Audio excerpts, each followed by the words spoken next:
आजकल आशिकों का नया अंदाज बन गया है। आजकल आशिकों का नया अंदाज बन गया है। पहले नहीं था कभी ऐसा, मगर आज बन गया है। आजकल आशिकों का नया अंदाज बन गया है। पहले नहीं था कभी ऐसा, मगर आज बन गया है। इश्क में तो जान लुटाते थे आशिक, कभी राझा कभी मजनू बनकर, मगर अफसोस कि महबूबा बनाकर जान लेने का रिवाज बन गया है। नमस्कार, आदाब, सत श्री अकाल। मैं हूं समीर आयोग और आप देख रहे हैं रियल स्टोरी। आज की जो सच्ची घटना मैं आपको बताने जा रहा हूं, ये घटना है उत्तर प्रदेश के अमेठी की। उत्तर प्रदेश में अमेठी की शिवरतगंज थाना के अंतर्गत कस्बा आता है सिरोहा भवानी।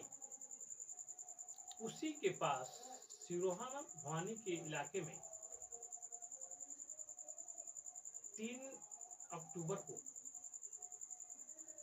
गोलियों की आवाज सुनाई देती है। शाम के 6 बज रहे थे। मंदिर में आरती चल रही थी और नवरात्र का पहला दिन होने की वजह से जगह जगह जागरण का प्रोग्राम भी हो रहा था। उस शोर शराबे के माहौल में गोलियों के चलने की आवाज लोगों को साफ सुनाई न देने की वजह से लोगों ने केयर नहीं किया। लेकिन जहां गोली चल रही थी उसके बगल के घर में उन्हें एहसास हुआ कि शायद कुछ हो रहा है, गोलियां ही चल रही हैं। और वो जब बगल में पहुंचे तो उनका घर के अंदर का मंजर देखकर वो देखते ही रह गए और उनको ऐसा लगा कि ऐसा हो ही नहीं सकता, क्योंकि वो जो मंजर था वो बहुत ही भयावह मंजर था। देखते ही देखते 10-20 लोग इकट्ठा हो गए और उस घर में देखा गया तो 4 लाशें पड़ी थी खून में लथपथ। किसी को गोली कमर में लगी थी, किसी के सीने में लगी थी, किसी के पीठ में लगी थी। यानी चारों लोग मर चुके थे। लेकिन जब लोग वहां इकट्ठा हो गए तो उनके दिमाग में ये बात आई कि शायद कोई जीवित हो। उन्होंने तत्काल उठाकर उसे नजदीकी अस्पताल में भी भर्ती कराया। कुछ लोग पुलिस को सूचना भी दे दिए, लेकिन डॉक्टरों ने उन्हें मृत घोषित कर दिया। उन मरने वालों में सुनील कुमार, जिनकी उम्र करीब 34-35 साल बताई जा रही है, उनकी पत्नी पूनम भारती जो 31-32 साल की थी, उनकी एक बेटी सृष्टि जो 6 साल की थी और एक बेटी जो महज 1.5 साल की थी। उस मासूम की भी जान उस दरिंदे ने ले ली। गोलियां 9 फायर हुए थे, 9 गोलियां चली थी उस घर में।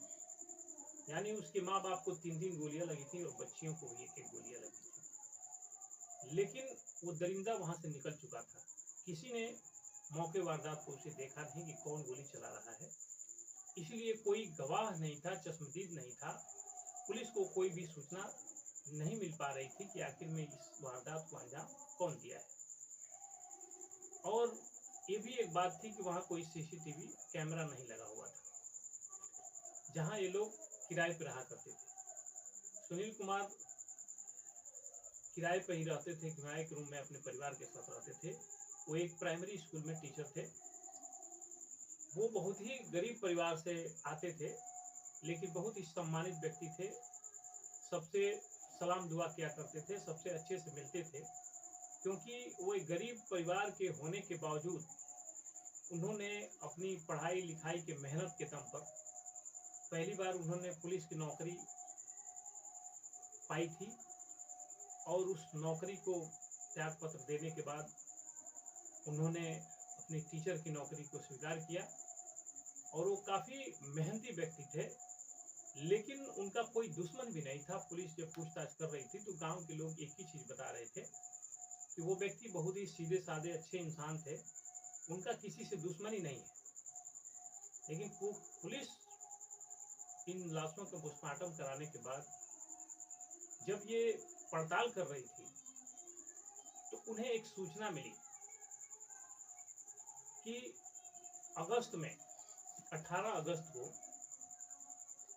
ये जो महिला पूनम भारती है जिसकी मृत्यु हो चुकी है, उस महिला ने एक व्यक्ति के खिलाफ एफआईआर लिखवाई थी 18 अगस्त को, यानी 40-45 दिन पहले। उस व्यक्ति का नाम था चंदन वर्मा। चंदन वर्मा इसको परेशान किया करता था। जब ये पूनम अपने बच्ची के साथ कहीं हॉस्पिटल से लौट रही थी तो उसने उसको रोका था, उससे कुछ बदतमीजियाँ की थी, उससे भला बुरा कहा था, उससे गाली गलौज किया था। इसलिए वो तंग आकर पुलिस में उसने तहरीर दी थी, उस पर एफआईआर दर्ज हो गया था और चंदन वर्मा जेल में गया था। लेकिन जेल से वो 2 ही दिन के बाद जमानत पे छूट गया। इसलिए पुलिस को उसके ऊपर शक हुआ कि शायद उसने ही ये घटना को अंजाम दिया होगा। इसलिए पुलिस उसकी तलाश करना शुरू कर देती है। तलाश करते करते पुलिस को एक सूचना मिलती है कि वो यहाँ का रहने वाला नहीं है, वो दूसरी जगह रहने वाला है। पुलिस जब उसके पीछे पड़ती है, क्योंकि पीछे पड़ने की वजह भी थी कि उत्तर प्रदेश के जो भी विपक्षी सोशल मीडिया पे जो विपक्ष के नेता हैं, अखिलेश यादव, चंद्रशेखर आज़ाद, जो सांसद हैं नगीना के, वो लोग भी पोस्ट कर रहे थे कि उत्तर प्रदेश में गुंडा राज चल रहा है, कहीं भी प्रशासन का राज नहीं है, जो चाह रहा है किसी के साथ नाइंसाफ़ी कर दे रहा है। आपके साथ इंसाफ हम लोग दिलाएंगे, हम लोग आपके साथ खड़े हैं। तो प्रदेश सरकार पे भी दबाव बनने लगा और पुलिस सारे अधिकारी आए और टीम बनाने के बाद जेवरपुर प्लाजा से चंदन वर्मा को गिरफ्तार कर लिया गया। गिरफ्तारी के बाद उसे ले जा रही थी पुलिस, उसने भी पुलिस पे हमला कर दिया, लेकिन पुलिस ने जवाबी कार्रवाई में उसके पैर में गोली मार दी और उसे अरेस्ट कर लिया।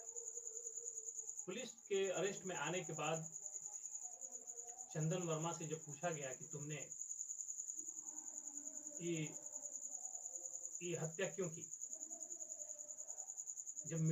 जब उसको पुलिस लेके जा रही थी तो मीडिया वाले भी उससे सवाल कर रहे थे कि तुमने जो किया है क्या इसे कोई पछतावा है? तो बोल रहा था हाँ बहुत पछतावा है। उसने पुलिस को बताया कि मैं 9 गोली फायर कर चुका था, लेकिन 10वीं गोली मैं अपने सर में मारना चाहता था, लेकिन गोली मिस हो गई। वैसे जिंदा कारतूस भी, जिस रिवाल्वर से गोलियां चली हैं, पुलिस को बरामद हुआ है। एक जिंदा कारतूस भी उन लोगों को मिला है पुलिस को। उसका कहना था चंदन वर्मा का, मैं आखिरी गोली अपने सर में मार के मैं भी मर जाना चाहता था, लेकिन गोली मिस हो गई और मैं बच गया। पुलिस को उसने बताया है कि दरअसल उसके प्रेम प्रसंग चल रहे थे बहुत दिनों से। जब पूनम की शादी नहीं हुई तब से वो उसको चाहता था, प्यार करता था, और अब भी उससे बातचीत चल रही थी। लेकिन कुछ दिन पहले जब सुनील कुमार को ये बात पता चली तो सुनील कुमार ने अपनी पत्नी को समझाया कि ये सब ठीक नहीं है, तुम 2 बच्चों की माँ हो और हम लोग एक परिवार बन चुके हैं, तुम ये सब छोड़ दो। तो पूनम ने फैसला किया कि अब चंदन से वो बातचीत नहीं करेगी, इसलिए वो बातचीत बंद कर दी थी। लेकिन चंदन वर्मा उसके पीछे पड़ा था, लगातार उसके संपर्क में था, लेकिन ये मना कर रही थी। उसके बाद वो बहुत ही, जिस दिन से वो जेल में गया था उसके दिमाग में खुराफात सूझ गया था और वो चाहता था कि मैं इस परिवार को मार दूं, क्योंकि अगर पूनम मेरी से बातचीत नहीं करेगी तो फिर इसके जीने का कोई मतलब नहीं है। इसलिए उसने दिमाग में ये ठान लिया और उस शाम को आकर के पूरे परिवार को रिवाल्वर से भून दिया। लेकिन चंदन वर्मा ने जो किया है ये कानूनी अपराध तो है ही है, लेकिन सामाजिक रूप से भी ये बहुत बड़ा अपराध है कि एक शादीशुदा महिला को तुमने इस तरह से प्रताड़ित किया।